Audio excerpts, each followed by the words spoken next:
अरे माँ भी ना फिर टीवी देखते देखते सो गई। बिजली का बिल कौन भरेगा?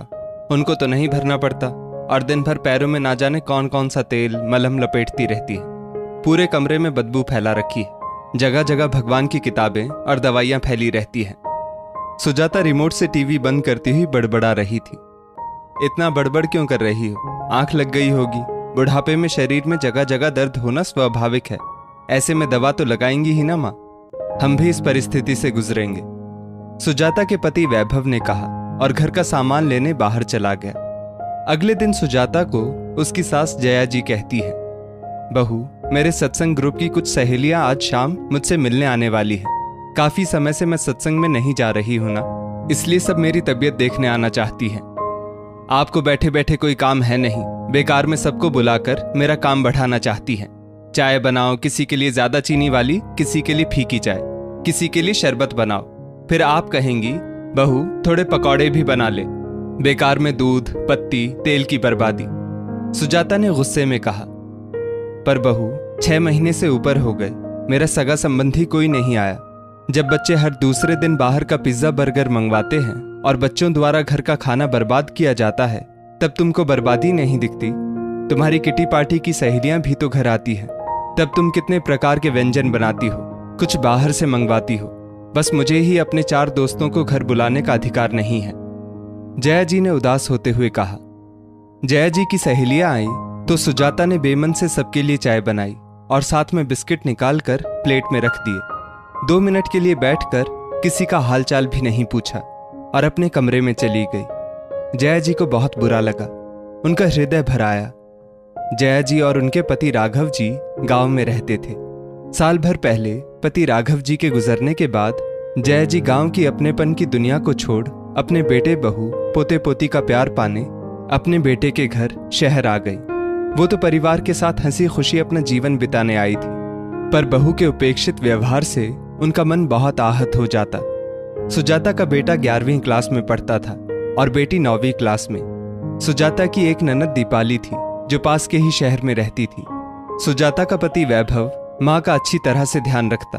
उसके सामने तो सुजाता जया जी के साथ अच्छा व्यवहार करती, पर वैभव के जाते ही सास के प्रति उसका व्यवहार खराब हो जाता। जया जी एक भली महिला थी, हर छोटी बड़ी बात को चुपचाप सह लेती। कभी सब्जी में मिर्च ज्यादा तो दही के साथ रोटी खा लेती, कभी सब्जी में नमक कम ज्यादा तो चुपचाप जितना खाया जाता खा लेती। कभी भी बहू को किसी भी चीज के लिए रोक टोक नहीं लगाती। खाने पीने पहनने ओढ़ने में बहू अपनी मर्जी की मालिक थी, लेकिन सुजाता चलते टीवी चैनल को बदलकर अपनी पसंद का कुछ लगा देती। जया जी को शांति से टीवी भी नहीं देखने देती। तब वैभव ने माँ के कमरे में एक छोटा सा टीवी लगवा दिया। माँ के प्रति वैभव का लगाव सुजाता को जरा भी पसंद नहीं आता था। वो ये नहीं समझती थी कि वैभव अच्छा पति होने के साथ साथ एक अच्छे बेटे का फर्ज भी निभाना जानता है। एक दिन वैभव सुजाता से कहता है, इस बार गर्मी की छुट्टियों में मथुरा वृंदावन चलते हैं। माँ का बहुत मन है ठाकुर जी के दर्शन करने का, बच्चों को भी अच्छा लगेगा। मैं कहती हूँ माँ जी को दीपाली दीदी के पास छोड़कर हम केरल घूमने चलते हैं। माँ कहाँ घूम फिर पाएंगी? सुजाता बोली। सुजाता, पिछले साल ही तो हम विशाखापट्टनम गए थे। पिछले साल ही क्यों, हर बार केवल हम 4 ही तो घूमने जाते हैं। इस बार माँ हमारे साथ हैं तो मैं चाहता हूँ माँ को भी साथ ले जाया जाए। माँ की भी बहुत इच्छा है। बुढ़ापे में माँ बाप की इच्छा को बेटा बहू पूरी नहीं करेंगे तो कौन करेगा? वहाँ गाड़ी रिक्शे सबकी व्यवस्था होती है। माँ इतनी भी लाचार नहीं है कि बिना सहारे 2 गज चल भी ना पाए। वैभव ने जरा ऊंचे स्वर में कहा। पति पत्नी की बातें उनका 17 वर्षीय बेटा आरव सुन रहा था।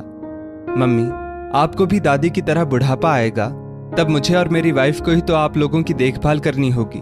उस वक्त हम आपको अकेला छोड़कर अपने आप में मस्त रहें, घूमने फिरने निकल जाएं, हर बार सिर्फ अपना सोचें, तब आपको कैसा लगेगा? आपकी उपस्थिति से मेरी पत्नी बेवजह अशांति फैलाए, तब आपको कैसा लगेगा? मम्मी, हम कभी दादी के साथ घूमने नहीं गए, पर जाना जरूर चाहते हैं। मम्मी, दादी बहुत अच्छी है, हमसे कहती हैं तेरी मम्मी कितना अच्छा खाना बनाती है। बेकार में बाहर का पिज्जा बर्गर मंगवाकर अपनी माँ की मेहनत और अपनी सेहत बर्बाद मत करो। मम्मी, मैं पिछले महीने आपके जन्मदिन पर जो आपका पसंदीदा केक और घड़ी गिफ्ट लाया था, वो दादी का ही आइडिया था। दादी ने कहा था, तुम्हारी माँ तुम लोगों के जन्मदिन को खास बनाने के लिए कितना कुछ करती है, उसी तरह तुम लोगों को भी उन्हें स्पेशल फील करवाना चाहिए। दादी ने ही मुझे पैसे दिए थे गिफ्ट और केक लाने के लिए, आरव ने बताया। सुजाता अचंभित रह गई। आज उसके बेटे ने उसकी आंखें खोल दी थी।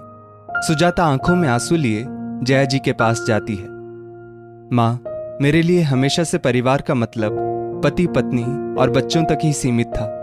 मैंने अपने मन में आपके लिए बहुत कड़वाहट भर रखी थी। मेरे गलत बर्ताव के लिए मुझे माफ कर दीजिए।